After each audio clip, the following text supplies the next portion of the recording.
From deep ball strikes by Bryce Young, to a rising wideout burning a Pro Bowl corner, and a close call with one of Carolina's top defenders. Wednesday's joint practice with the Browns gave us more than just highlights. It gave us answers. Let's break down the biggest takeaways, and what they mean as preseason kicks off this Friday. If you're fired up for camp battles and breakout stars, smash that like button, subscribe now, and ride with us through every snap of the 2025 season. Let's get into it. Things started with a scare and a sigh of relief. Cornerback J.C. Horn was involved in a car accident just hours before practice. But thankfully, as head coach Dave Canales explained, Horn walked away mostly unscathed. "I'm glad that J.C. was okay," Canales told reporters.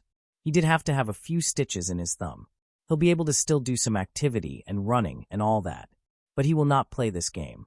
Hopefully, we can get him turned around so we can take advantage of an opportunity in Houston for that game, which was kind of the plan all along," said Canales.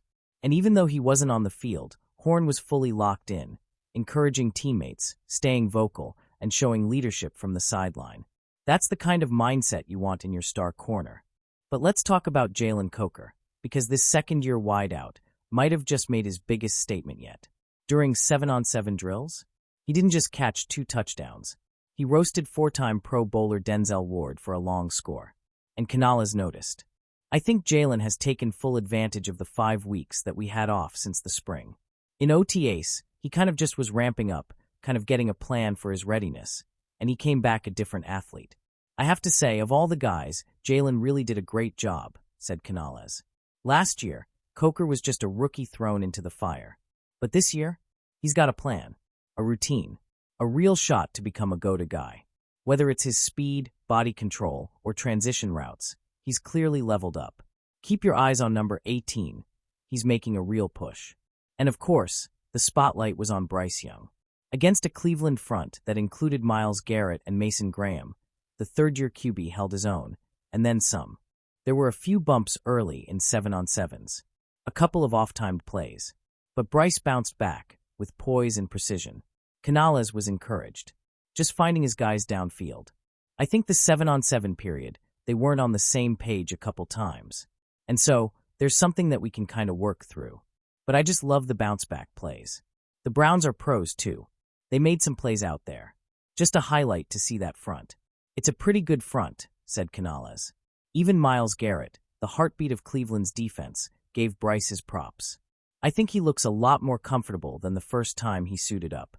I think they really rallied around him, and I've seen that he can lead this team and do well, said Garrett. That's not just praise, that's validation.